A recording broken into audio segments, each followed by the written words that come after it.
Good morning.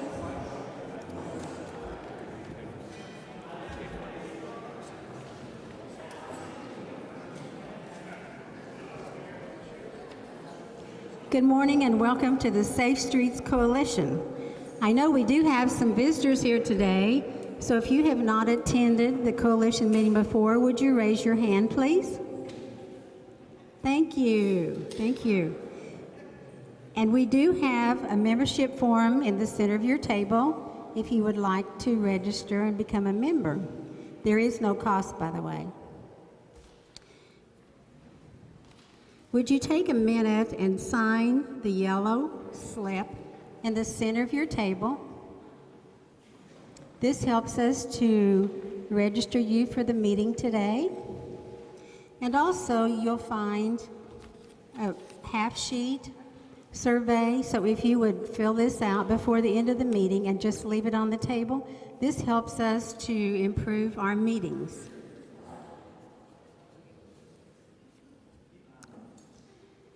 Today we have a champion of character. Cindy, would you come forward?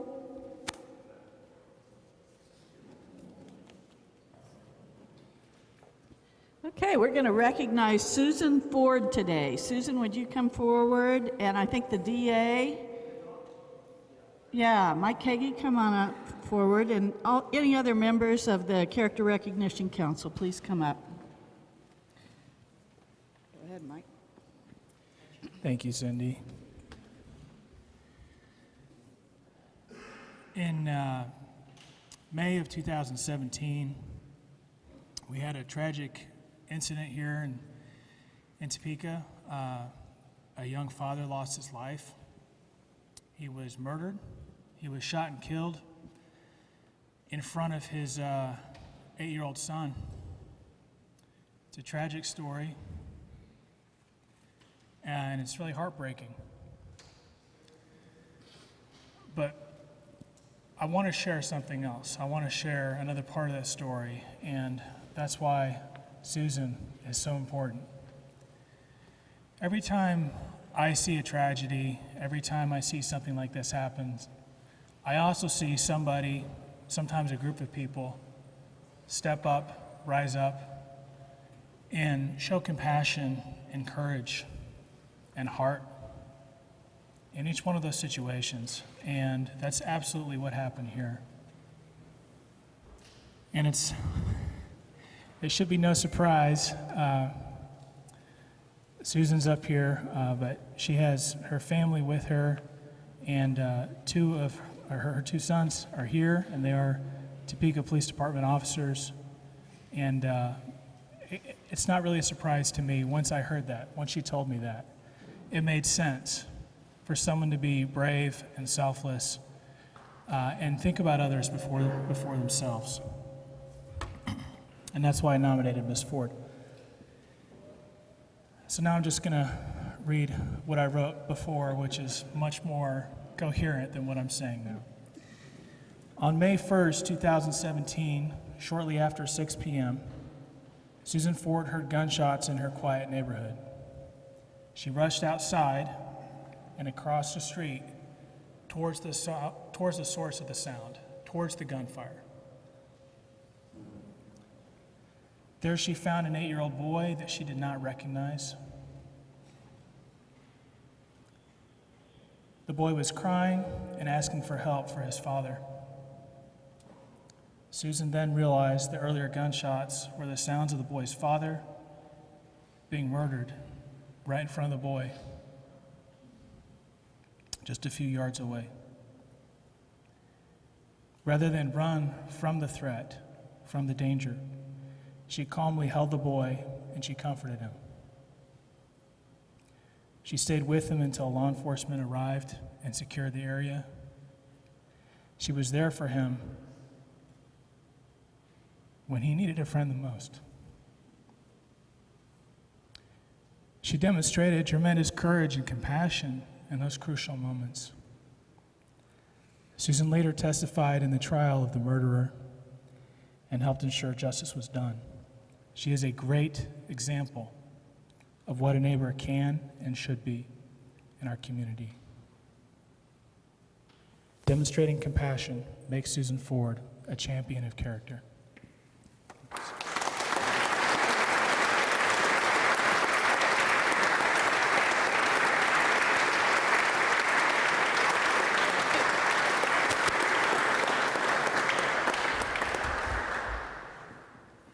This was a wild day, and at the time that I heard it, I know there's a house a couple doors down that has 5 little kids that I've enjoyed sitting on my back deck and watching play out in the front yard. My first thought it was one of those 5 children. But when I seen him, I couldn't help but go to his aid and hold him. I wish I could have done something for his father as he wanted me to, but instead all I could do was call 911, which is what I told him I would do. I spent an hour and a half with him, but it wasn't just me, it was all of the neighbors. There's several of the neighbors came over helping me and to talk to him and kind of get his mind off of it. We even had one neighbor that came over and touched his head and prayed for him. So it might have been me that was there first and that held him, but it wasn't just me that took care of him that day. And that boy is an amazing child. Even under all the stresses that he was under, he could tell you his parents' names, their age, where they lived, phone numbers, and how smart he was. He'll always have a piece of my heart. And I also want to give kudos to our DA's office. They were great in the courtroom. They were very compassionate in carrying themselves to the family and all of us that were there. Thank you so much for this award.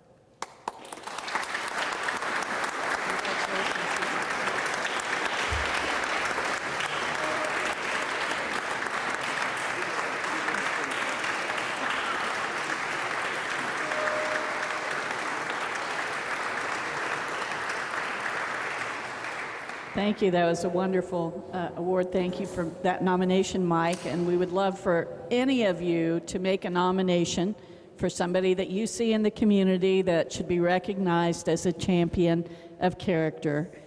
Thanks. Just call Safe Streets. That's who you call. Yeah, just call me and I'll be glad to help you. Let's do a little business right now. In front of you are a copy of the August minutes, and also they have been emailed to you. And I would entertain a motion to accept the minutes.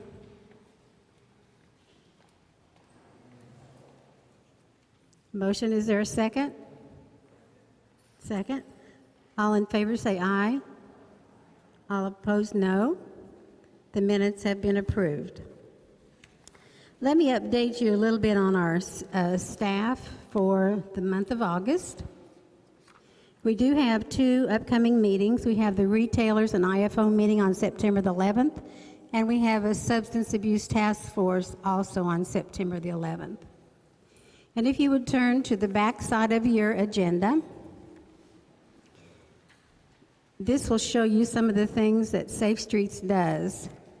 We do have a lot of good neighborhood watch meetings going, a lot of new ones since National Night Out. We even have some that are in the county that are calling us. Also, we have presentations listed there. And of course, you were aware of National Night Out. We had a huge gathering at our office for pickup day with all of the semis in there. From Frito-Lay, also from Dillon's with 675 cases of water on it. And we want to thank the police department, and we want to thank the fire department for being there that day. We had several of the firefighters that helped us all day long. And then, of course, we had a great kickoff party. That was at Hy-Vee and also sponsored by Alpha Media. We had over 700 people at that kickoff party. We also had the VIP reception on Saturday before the VIP bus tour. We had a good group, and I know they enjoyed the VIP bus. There were 80 events going on all day. And of course, we had a great wrap-up celebration. Also listed there, you'll see all the media coverage that we had for National Night Out, and we want to thank them all. From WIBW, Alpha Media, KSNT, Capital Journal, we couldn't do it without you, and thank you so much. We are pre-registering for National Night Out, so if you have not yet pre-registered, please give us a call. We already have 30 neighborhoods, and we just finished the wrap-up celebration last week. And of course, on the back side, you'll also see the substance abuse initiatives. We do have the Boys and Girls Club on Emerging Trend. I believe Lynn went to that one. And then we have East Topeka Momentum, and I believe he also attended that one with Irene.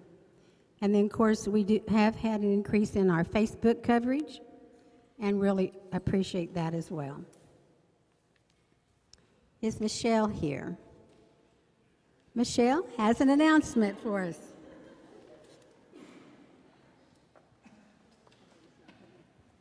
Have you ever had one of those days where things just don't kind of work out the way you expect them to? That's my day today. First of all, I want to show of hands, how many of you participated in National Night Out? In your neighborhoods? Yay. Great. We had an amazing amount of media presence and coverage, and a lot of people thanking us. And I would be remiss if I didn't thank a couple of people who really did the yeoman's part of the work. Judy Wilson, right here. Stand up, Miss Judy. She is... I affectionately call her the queen of National Night Out at the office sometimes. And Michaela Butterworth, who's in back, who is our newest staff member and did an amazing job of getting out there and recognizing and posting all the pictures. So, and again, I want to recognize all the law enforcement that are here today, because you guys were out, as well as the fire department and and sheriff's department as well. So thank all of you for all of your hard work. I just have a couple of announcements. Last night at the City Council chambers, we had a proclamation recognizing Recovery Month, which is the month of September, and Max Wilson was there to present with the mayor, and I know Max is here, and he's been very engaged in recovery and prevention for a long time. And on your table, you'll see an invitation. PARS is going to have a benefit September 25th, and we'd love to see as many of you as possible. We're bringing in a speaker by the name of Lori Dewey, who was a very accomplished woman in the media and worked for all kinds of different MSNBC, CNN, and some others. And she did great until she didn't, and she was diagnosed with alcoholism and used other substances, and is now speaking nationwide about her recovery. And the whole event is about health and hope and recovery. So we hope that many of you will go, and if you can't, if you would share that information to others, because we're really excited about the event.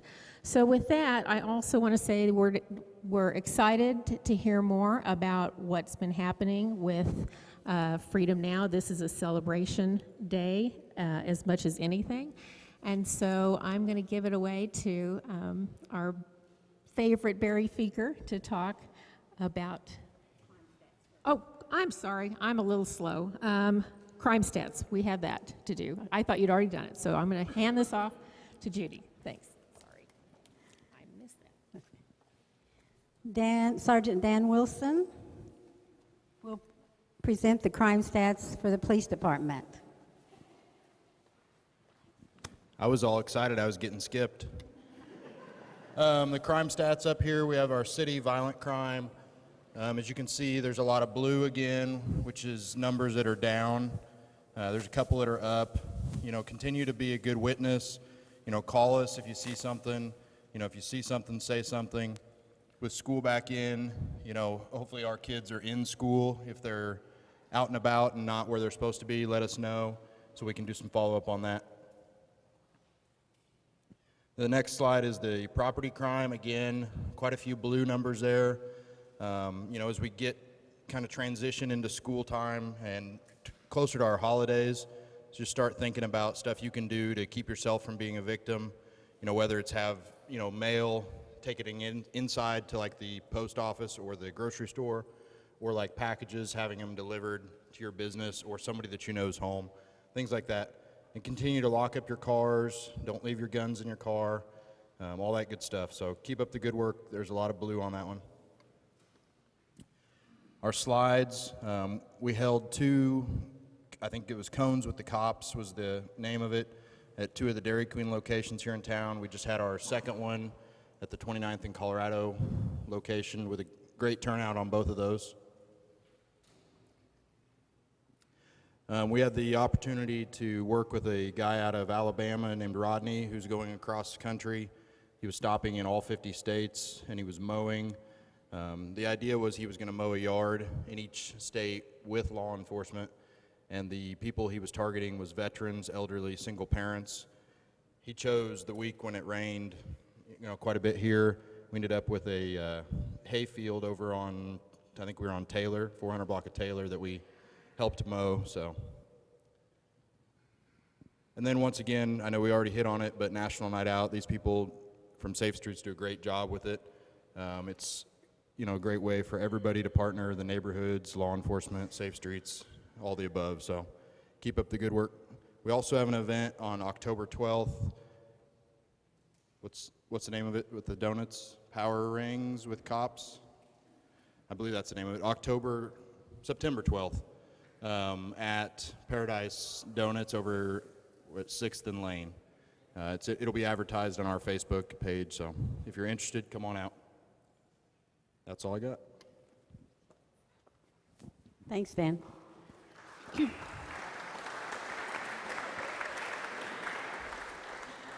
And now we have Stahlbomber from the Shawnee County Sheriff's Office. I got demoted. Sergeant Stahlbomber, Shawnee County Sheriff's Office. Thank you, Topeka Police, for keeping the stigma alive with Cops and Donuts on September 12th. Power Rings. Just a quick update. I want to echo what Sergeant Wilson said on how great National Night Out went for us. We were able to hit all the neighborhoods out in the county and several in the city, and it was just great being out there and meeting people, and what a great thing that night was. We have a new program we're going to introduce similar to the Topeka Police Department's See Topeka program. It's called Eyes on Crime. We're going to be introducing that this week. It's basically for homeowners, business owners out in the county that can register their home security systems with us. Totally voluntary. It gives our detectives, our patrol, the opportunity to just assist them in investigating crimes that are happening. So you'll see more information on that, and the link is already up on our website, shawneesheriff.org. So if anybody is interested in that, it would help us tremendously. I think it helps everyone, including the district attorney's office, when you have video. Is that correct? All right. That's all we have. Thank you so much. And now Barry Feeker.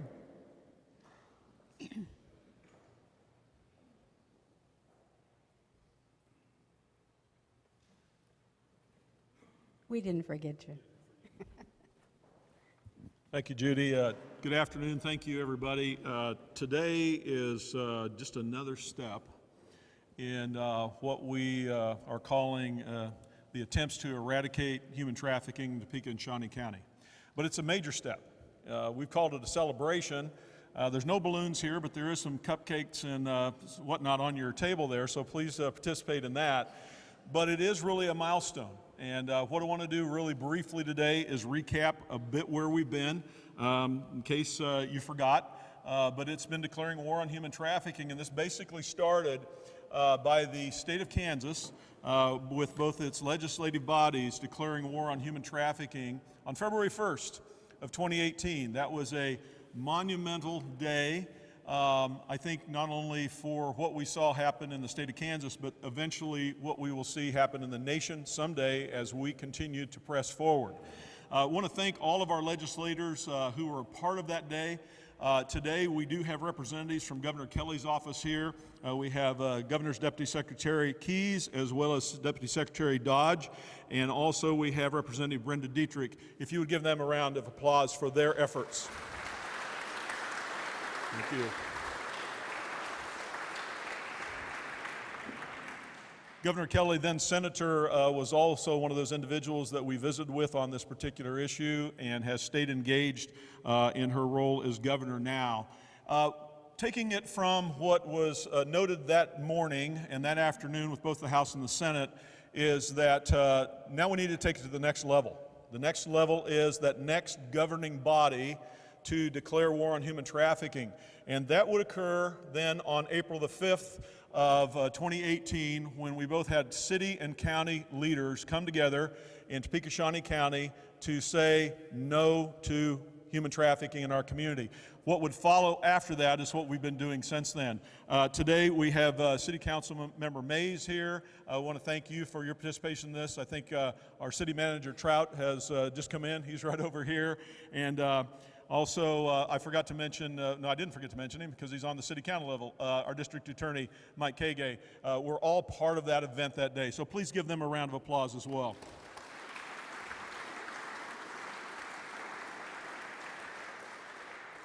So, looking back, 2018, April 5th were monumental times. No other state or community in the United States had taken this particular approach to saying no to this issue of modern-day slavery, human trafficking. So that did two things. One, it set us up for a great flop, or set us up for something that would be successful, and we're still in the process of determining what that success will be. The goal has never changed. This is not okay.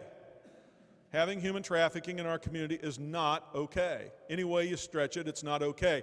But first of all, we have to become aware of that. So what we did from the point of February 1st and April 5th is we began to develop a group of people, that's you, and a number of people within the community for what we call community awareness.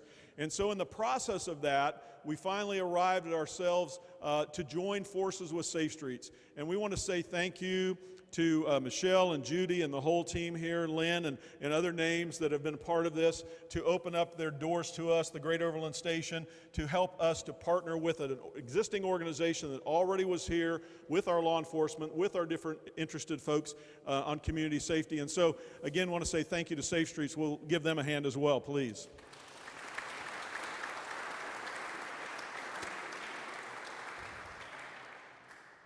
So we are celebrating community efforts today because of what you have accomplished thus far. Part of what we did in bringing all of us together is we developed ourselves into sectors.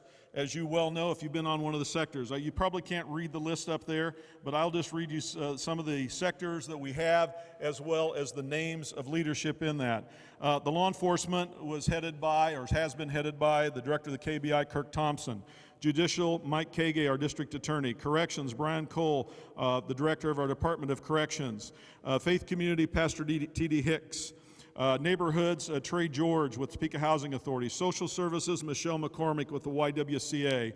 Health, Carolyn Jones, Stormont Vale. Behavioral Health, Bill Persinger with Vallejo. The next slide shows. Oh, well, there we go. Our local businesses with Patty Millard with Keith Staffing. Our education, Dr. Tiffany Anderson, Superintendent of Topeka Public Schools. Government, Brent Trout. Armed Services, Colonel Dan Skota with the Air National Guard. Our media sector headed up by Melissa Bruner. Our first responders with Don Fry, Shawnee County Sheriff's Office. Our youth with Kevin Christensen's Cafe Barnabas. Our transportation with Gary Davenport with KCC. Our prevention with Mindy Barnett with KDADS, vulnerabilities, Greg McGivern with the Shelter Plus Care Program, Demand, Kim Bouchers, our cybercrime was Julie Fisher, and also our victim services, Dr. Sharon Sullivan. Each one of these individuals had co-leaders with them and a whole team of people like you that have been surrounding them. What we called this was discovery. You came together to try to determine what those areas of impact are within your respective areas, whether it be education or corrections or law enforcement or youth, and bring it back to your table to begin to unpack or discover what we understand human trafficking looks like from your lens.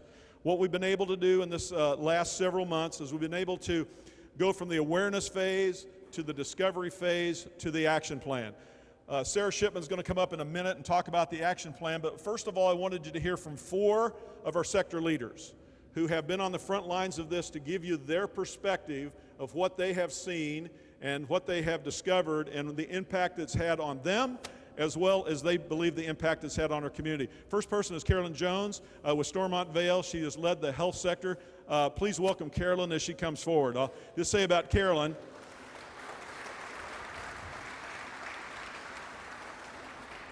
she's definitely a dynamo. She says she's not a public speaker. We'll see here in a minute, but what she is she's a get-it-done person. And so a big part of what we have seen develop in our community is because of the efforts of Carolyn and the folks at Stormont and also her sector on health. Carolyn? Wow, that was really nice. So I have some shoes to fill. First of all, I want to say my appreciation to Barry and the Freedom Now team for being able to participate in this. It's been a unique opportunity and experience for me personally, and I've gotten to know a group of people that otherwise I never would have met. As healthcare providers, we have a unique opportunity to touch just about everybody at some point in their life, and that's a unique position to have. Over the past year, we have met every month diligently and taught each other as a healthcare provider group what some of those red flags are that we see in our patients and the people that we work with. We had a group of healthcare educators, people who provide resources for healthcare, as well as providers. During that time, we developed a common language so that we could talk with one another about human trafficking and how that impacted us as providers, how that impacted us as people who provided resources and the magnitude of what those resources can look like sometimes. And we were able to share practices, both in our personal work and how we share those practices with our community partners, our first responders. So when AMR brings a patient into the emergency room, we have a common language that we can use to talk about that patient.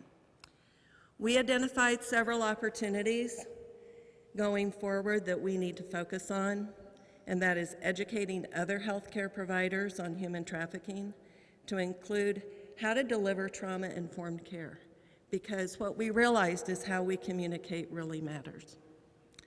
The need for our community partners and collaboration, because we can't do that as a hospital by ourselves.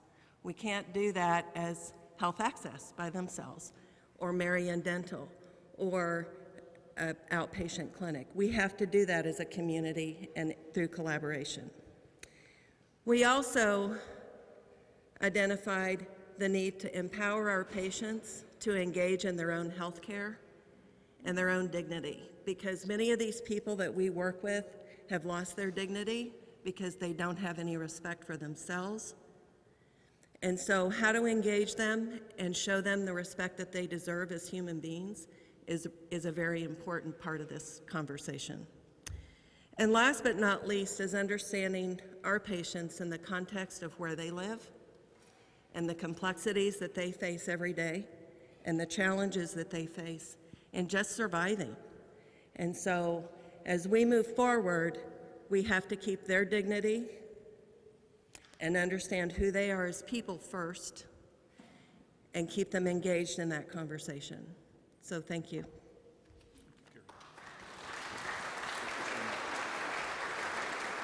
Thank you, Carolyn. An organization that we have a lot of contact with is Shawnee County Department of Corrections. Been doing this for many, many years. Worked with some different directors there. We have a fantastic director today in Brian Cole. When Brian and I began to sit down, we began to discover what we were seeing at the homeless level as well as in the Shawnee County Department of Corrections. Our eyes got open about the same time. And so this is an on-fire guy to make change, and so let's welcome Brian Cole.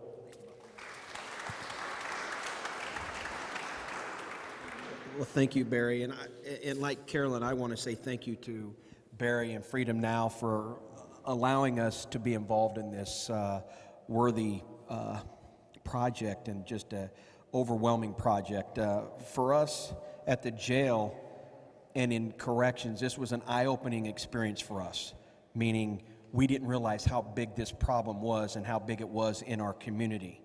I meet and talk to 300 offenders every day, including juveniles, and to hear their stories and then start really to see some of the stuff that we're learning, it's starting to connect some of the dots for us. In corrections and probation, parole, and the federal probation, we have to be very proactive in building systems and of meeting and exceeding expectations the first time, every time, because we know we're going to get offenders. So we have to be on the front line of setting up processes. And in doing this process has allowed us to meet. We were meeting monthly. We set up staff training to identify the red flags, to be able to identify also not only the victims, but those who were the bad guys. How we can look at how we can track and monitor those kind of things. Number one. Number two, we set up and redefined identification tools to see who are potential victims and how we can get them reached out into the community. And on top of that, we're still working on getting a community hotline at the jail that's confidential, that keeps corrections out of it, but they can get to our local law enforcement or to social services that allow them to be able to report. Because we also have Prison Rape Elimination Act stuff that we have to follow up on as well. I had an outstanding team. They worked very well. When I couldn't be there, Angela went, or I sent Hannah, and Hannah, wave, you gotta wave. Hannah's with our mental health, our behavioral health. She's tough. She asked some very tough questions, very smart, and very represented us very well. But I think Carolyn hit a lot of it on the head on the nail, was the issue of stigma, being able to understand and respect where these victims are coming from. I've actually had the opportunity to sit down and talk with some victims, and I could quickly understand and see what they were going through. They didn't want to make eye contact with me. They were afraid. They didn't know where they were even at. They could name a person who was coming to try to bond them out. They understood that they were selling drugs because they had to, and stuff like that. And then I could just see some of the red flags going up, so we were able to get this person the intervention. When people come into the jail, they see us as an extension of law enforcement. They do not want to talk to corrections staff. We're starting to break some of those barriers with our mental health team and corrections staff and the training, being able to talk and to get them to tell us their stories so we can understand and get them to the services they need. But it is very overwhelming. We are seeing an increase across the country that jails are a stomping ground, a ripe place for trafficking. People send people in to find clients, and they find the vulnerable who are in jail, those who are not from here, who don't have money, and they get promised with things from somebody on the outside, and that's how it starts. So we're building some systems and putting them in place, but I am very honored and very privileged to work with a great group of people. I've met a lot of good people that have opened our eyes into systems that we can build in the jail as well, but overall, just the community, it's just been outstanding for us, and I'm continuing learning, and we've got a long ways to go. I know at least we do. Thank you. Thank you, Brian. Most of the sector leaders I personally went out and sought after to join us, and we sat down and we had meetings, and I shared my own discovery in this area. There was a couple that I didn't go out and find. They found me, and one was Patty Millard. And she contacted me and said, I'd like to get together with you. I knew of her name in relationship to business here in the community, but that's about all I knew. And when Patty and I met at Classic Bean, basically I kind of had a sense that there was just going to be something that was going to happen here, because she engaged immediately. And little did I know that she was going to take this thing and run with it. So Patty, would you come? Let's welcome Patty now. She's been the lead of the business sector.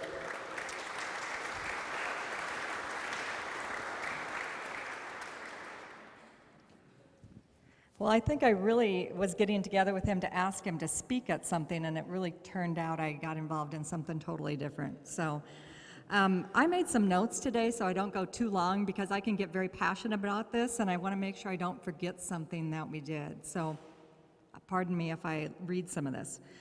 Like many of you, our team transitioned from only a very minute knowledge of what human trafficking is, and certainly we believe that it didn't exist in our community, to the realization that human trafficking is thriving in our communities, our schools, and our businesses.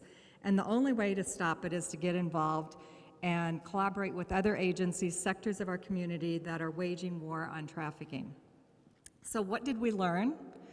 We learned that businesses, especially the hospitality industry, frequently interacts with traffickers, victims, and buyers. Hotels, and we're not talking the seedy hotels, we're talking ones buyers would want to go to, are used as a place for sex trafficking to occur. Business services like cable TV providers, internet providers, pest control, we have Kim here, and other servicemen that go into homes see the signs of trafficking. As a matter of fact, many times they're afraid to go into those homes. Businesses like hair and nail salons are seeing the victims of sex trafficking.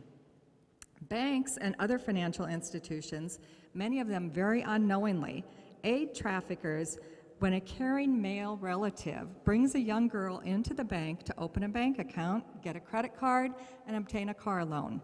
Then the trafficker destroys her credit and takes off with the car. So now, if the victim is rescued, not only is she probably addicted to drugs, has a criminal background, she also has a destroyed credit rating. How do you start over from that? Do businesses have a liability to report what they see? So just yesterday, I received this month's copy of the Risk Management magazine. Usually talks about workers' comp and things like that that you need to know for your business.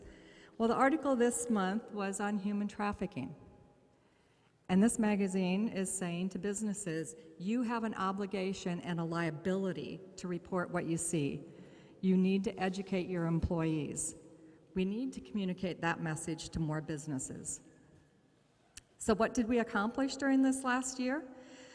We have presented to Rotary clubs, churches, other social groups, private businesses, and educated more than 950 people about trafficking. And I'm talking our business sector has done this. We collected and assembled supplies for more than 200 Fresh Start basic needs kits for victims and donated 50 prepaid cell phones for victims to be able to safely call friends, family, and potential employers. I want to add here, after hearing you talk about the prisons, I had women from the correction facility contact me and donate $500 toward the Fresh Start kits because they had seen something I did on TV and they wanted to support the victims. We helped the AG's office sponsor an education seminar for the hospitality industry. We're currently waiting to hear on our application for a $120,000 grant from Rotary International to help the YWCA open a day center for victims. This center will serve as an intermediary step in their recovery where they have access to a shower, nutritious food, laundry, food, email, and a safe place to rest, with the goal of gaining their trust to transition them to additional services. Has any of this made a difference? I don't know the answer to that, but I know that we're not going to quit trying.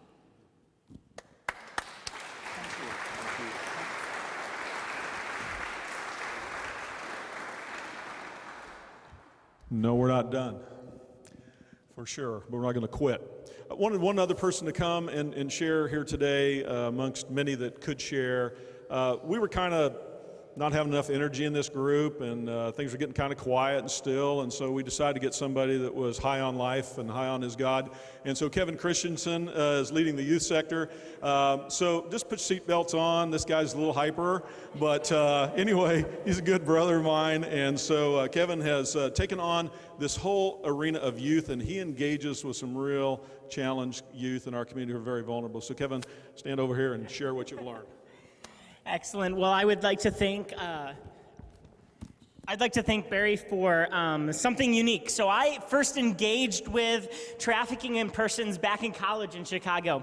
I had read a book and discovered that in my very own city of Chicago, there was girls that were being trafficked, and my eyes started to water, and I began to cry, and it was like, what can I do? So my wife and I started doing some field studies on the inner city streets of Chicago about this topic, and took a couple of rides in police cars for being the wrong demographic, the wrong place, the wrong time of night, and learned some real harsh realities. At the time, we were charging victims with prostitution. And this was incredibly difficult for me to see, because what else are we supposed to do with all these girls that find themselves in very difficult places? So one of the nationally trend-setting things that I applaud Barry for doing is providing us with hope. See, this is a huge issue that as an human being we must engage with, and all of a sudden it goes from something impossible and dark and deep to now there's a consistent collaborative effort throughout our entire community to provide hope, not only to individuals found in this trade, but also to each one of us who has a heart that might be a little bit bigger than the rest for this particular issue.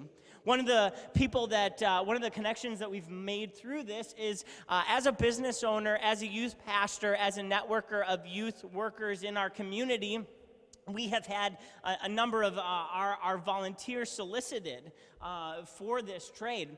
And it is deeply frustrating because I cannot charge them. The guy's a creep. And I can't do a thing about it.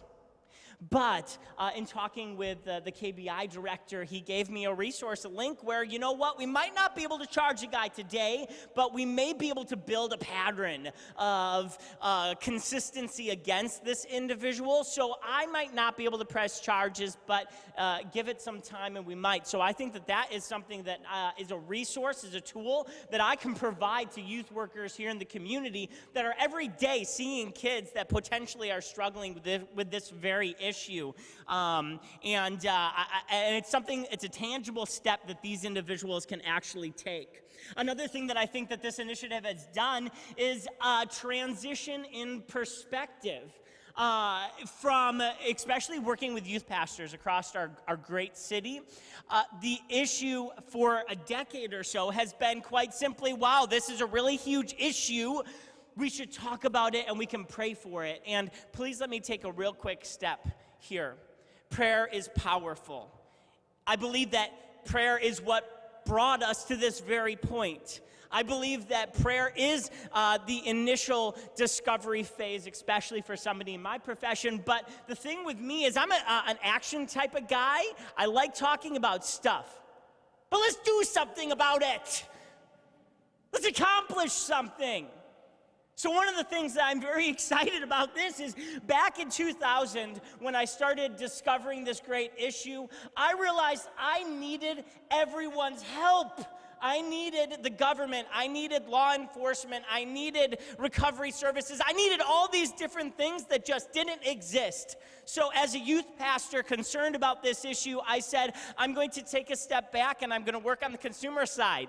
I'm going to teach the junior high and senior high boys that God has put in my charge to keep their pants on and to work through addictive behaviors and things like this, which is important. Really addressing this from the demand side is a key part of the initiative. However, today, through the efforts of every single individual in this room, we can take that next step forward.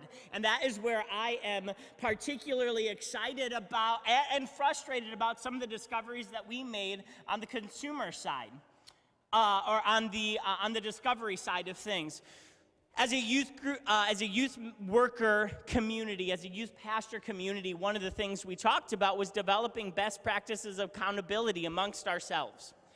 so that we do not fuel, add to, or fund this problem. So it's really going to be looking at my sector and everybody who works with students and challenging them to get their house in order, because then we can begin impacting our community from a place of health. And this was a striking discovery. So we not only talked about foreign exchange students having the potential to both be victims as well as traffickers coming into the country for that, but we also are in a hypersexualized society. Students today are dealing with as young as third, fourth, and I'm sure that my stats are wrong on that, are dealing with sexuality. Sixth graders are coming in with all these various opinions. So when we look at an issue that is not exclusively sexual, but it is, the age range of maturity, and particularly in this area that we've discovered kids having, is really causing some challenges. So I think that that is an area that we need to learn more about. How in the next 5 to 10 years is the new hypersexuality of our current youth culture going to impact this issue? And what are some of the challenges that are going to come out of that? And as a youth worker, as a youth networker, my desire is to figure that out and then educate students about, oh, this isn't just another issue that we struggle with at school. This isn't something to shame an individual about, or this is something that we really need to address on a student level as well. So I am excited as we move into this impact teams category, because I think that this is something that I am very privileged to be a part of, have been waiting for my entire career, and I take my hat off to Barry and the Freedom Now team for making this a reality, not in Chicago, New York, or LA, but in Topeka, Kansas, and we get to be a part of it.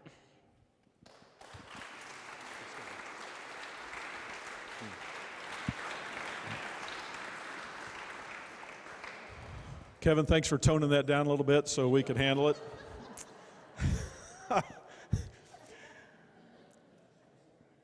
Thank you all for sharing. Much more could be shared. You get the idea. There's a lot that's been going on. I think the thing that I hear about is the interconnectivity that has happened here, the new relationships around this issue have birthed into some additional positive aspects of our community of communication. There were a few things that I feel like along the line that I did well. One is I first of all engaged with Terry Hunt at the rescue mission to be able to address this within our own population. Terry is Director of Community Stabilization. She also is heading up the human trafficking component of Topeka Rescue Mission. The other thing that I felt like that I did well was I engaged with Amber Cunningham, who had started Freedom's Promise in Cambodia a number of years before, found herself back in this area again, and started working with Terry. And when we gave birth to Freedom Now, we invited Amber on board to strategically help us develop what we're doing. Another important thing that I did was bringing on Jenny Falk. Many of you have seen emails from Jenny. She is the ultimate organizer. Thank you, God, for putting Jenny on the earth for a lot of reasons, and helps us just to stay really online here. Another thing that I think that was extremely important, to say the least, is you all, to engage with the kind of people that are in this room and some that aren't here today, to be able to do what we're doing and to be able to take this forward. And this has been, to say the least, the most important piece of anything is us coming together. And then two more things that I think were very important amongst many others were engaging with Morris Nelson and Associates. We have our representatives back here, John and Doc, who have been on this, had worked in the military arena, their careers, as well as fighting the drug cartel on the southern border and coming up with intelligence pieces to share with military and law enforcement, and then engaging with them so we could see a different view of this in our community. And then I just want to mention one other, I'm sure I'm leaving out lots of different components here of things that were done well, and that was inviting the person that's going to come up next is Sarah Shipman. Sarah is serving as our chief counsel. She's a lawyer. She also was the secretary for the Department of Administration for the state of Kansas for a period of time. We saw Sarah's abilities. We said, Sarah, will you come? Let's look at the bigger picture of this, to be able to look at it from a legal standpoint, as well as working with Amber and the whole team for strategic development going forward. Sarah is the one that is going to be picking up and taking us to the next level. We've talked about awareness, we've talked about discovery, and now we're talking about action. Now, there's been some action going on here for sure, but now we're getting into the action. And so Sarah is going to be leading that charge for the next number of months. She's going to come explain that now before we close today. Please welcome Sarah Shipman.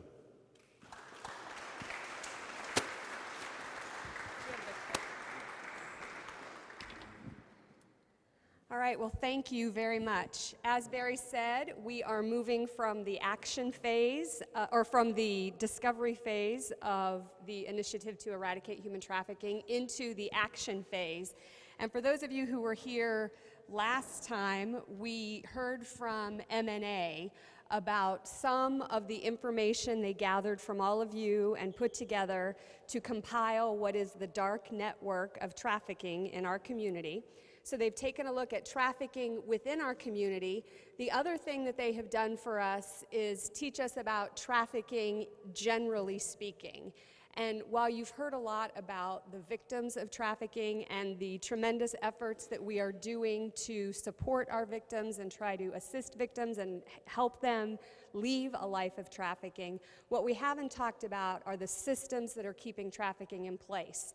And so through MNA's help, we began to look at trafficking as a business. Unfortunately, there are people in this world who believe it is fine to buy and sell people for profit. And the only way we're going to eradicate trafficking is to get into that system of buying and selling people for profit and stopping it. And so from an action phase, we have looked at 3 different points along what we're going to, for lack of a better term, call the supply chain of human trafficking. And over on the one side, you have the supply, and that's where the traffickers take a person and turn them into a commodity that can be bought and sold. So the first thing we have to do is identify who those people are and try to prevent them from becoming vulnerable to trafficking. The second place we can impact the process of trafficking is during that actual event that takes a person and turns them into a commodity and sells them.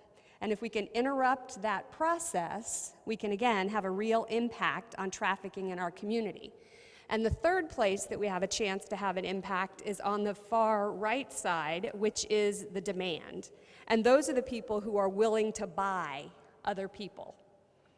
And so in order to stop trafficking, we have to work on the supply, those traumatized victims. We have to work on demand, the people who think it's okay that we buy and sell people in this community, and we have to interrupt the process. So through our sector discovery, a group of us came together last month and reorganized the sectors into the campaign to end human trafficking. And we have reorganized the sectors into 6 action teams that will start taking action in our community now along that supply chain of human trafficking. So we have the identification of victims and prevention of vulnerabilities. We have swarming of the threat, which is attacking that supply chain process from taking a victim and selling them. We have intervention, which is to work directly with the victims of trafficking and also work with those who may become buyers in the future or who are current buyers to help them understand that buying people is not okay. We also will have a team that's working in our neighborhoods. We'll have a team that's working with our government and law enforcement on reforms that may be necessary either within our legal system or within our processes. And finally, we'll have a team that is working on building capacity, taking the information that we learn in all of these action teams and all of the actions we do and applying them, because every time we do something different, the traffickers will do something different. So we have to now begin to get ahead of them in order to work through this process. So as campaign orchestrator, I will be working with those 6 action teams. We met, like I said, last month, and by the end of next week, all of the action teams will have met and started putting together their 90-day plan, and we'll be back to you with results of what we do in the first 90 days of the actual campaign now to end human trafficking. Thank you, Sarah.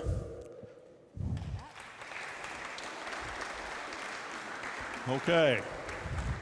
What you see up there, and you can't see it very well from most of where you're sitting, is it's basically the timeline that took us up from this year, 2019, into training, to coordination of our cross-collaboration meetings, our system mapping working, and then the development of what Sarah just mentioned here. And so in conclusion today, we're moving from the system that we've had of coming together in sectors. Now, I'll mention that in a minute. Some sectors will continue to meet together. Moving on into an action phase. Once we accomplish what we believe needs to be done with these 6 different lines of action, LOAs, lines of action, you're going to hear that referred to, is that we will have taken what you've brought to the table and taking it into those arenas that will actually produce results. Not saying there hasn't been results already produced. Some of those things have already happened. Patty had mentioned that she's not sure what some of the outcomes have been of some of the investment, but I believe that some of you in this room know that there has been good outcomes to some of the investment that can't be shared. More of that will need to come about. More of that will need to occur with this line of action that we're going into. So if you will take out the blue sheet off your table and take a look at it. Everybody should have a copy of this. This is what we're going to ask, if you would, to fill out your basic information on there at the top. And then if you would like to continue fighting this battle going forward, identify which one of these actions, lines of action, that you would be interested in being a part of. Now, you may have a whole lot more questions about what that really means, and that's fine. We will be able to answer those, and we will talk to you either afterwards today, or we will have contact with you going forward. Secondly, this really does end the swarming sector approach that we've been doing for over a year, with all of the multiple sectors coming together and meeting and so forth, unless your sector continues to meet together. I know the health sector is going to continue to meet together, and others may as well. So if you're interested in staying with your sector, if it's meeting, put that down in which sector that you are on, or maybe you would like to jump sectors. Also, the next question is, are you serving with another local or national anti-human trafficking organization? We'd like to know that, so that we can kind of keep a capsulization of what you're involved with, so we can network with you or others in that regard that you're working with, either on a national or local level. And then finally, you may have a whole new idea that we haven't thought of. You may have come to this table for a number of months and you've said, you know, we're not addressing this and this and this, but you would like to help develop that. Some refer to it as organic development, kind of birthed out of this whole thing, and so this would be something that you might be interested in letting us know about, or we can sit down and visit with you at some point to see if if we can assist you in some way in that regard. So the main things are right here. Again, moving from this phenomenal thing that you've done to get us where we are, now to take us into what I will consider the hard part. The hard part. Anybody working in law enforcement or prosecution or social services, or the list goes on, is going to know this is really the hard part. Not coming together, we know how to do that. We're doing that really well. It's how do you put all the systems together to fight a nefarious business system that really likes to do what it's doing because it's very lucrative for that business system. To interrupt that business system, to say it's not okay here, and for that business system to not want to do business here anymore, that's no small task. That's no small task. But in the process of going through this, I would just challenge you, as I challenge myself, to do one main thing. Don't lose the view of the why. Do not, when it gets frustrating and when it gets complicated, don't lose the view of the why. Why are we doing this? Why are we doing this? Why are you on the earth at the same time with people sitting around you? You could have been on the earth 100 years before now or 100 years after now, but you're here right now. Why?